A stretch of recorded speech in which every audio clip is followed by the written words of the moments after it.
Bon, me voilà coincée dans les embouteillages et donc j'en profite pour vous donner un petit tuyau.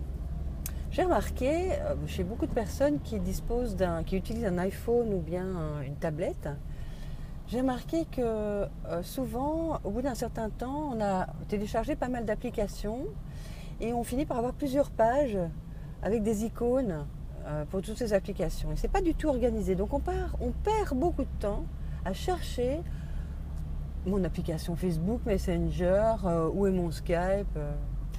Est-ce que vous savez qu'il y a moyen d'organiser les icônes en dossiers? Eh bien, si vous ne connaissez pas cette fonctionnalité, voici comment faire, c'est simplissime.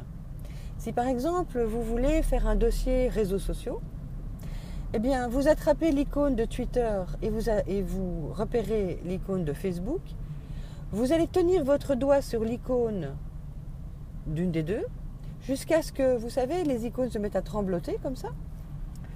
Vous allez alors glisser l'icône de Twitter sur l'icône de Facebook ou Google Plus sur Facebook ou vice-versa. Jusqu'à ce que, comme si une icône pénétrait l'autre, et ça va créer un dossier. Vous verrez alors les deux petites icônes dedans et il y aura un titre qui va s'afficher que vous pouvez tout de suite modifier. Puis, quand vous voulez sortir de ce dossier ouvert, il vous suffit de cliquer en dehors de la zone, le petit dossier se ferme.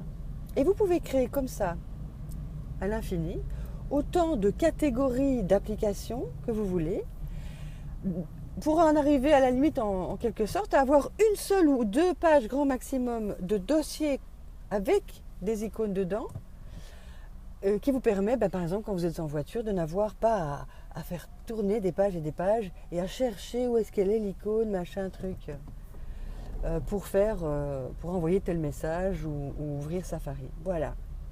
Donc en plus de l'espace en dessous où vous pouvez mettre 4 icônes d'applications que vous utilisez tout le temps, vous pouvez également gagner beaucoup de temps en créant donc aussi bien sur l'iPad que sur l'iPhone, et je pense également sur beaucoup d'autres smartphones et tablettes, mais je ne vais pas m'avancer parce que je suis un petit peu moins spécialiste.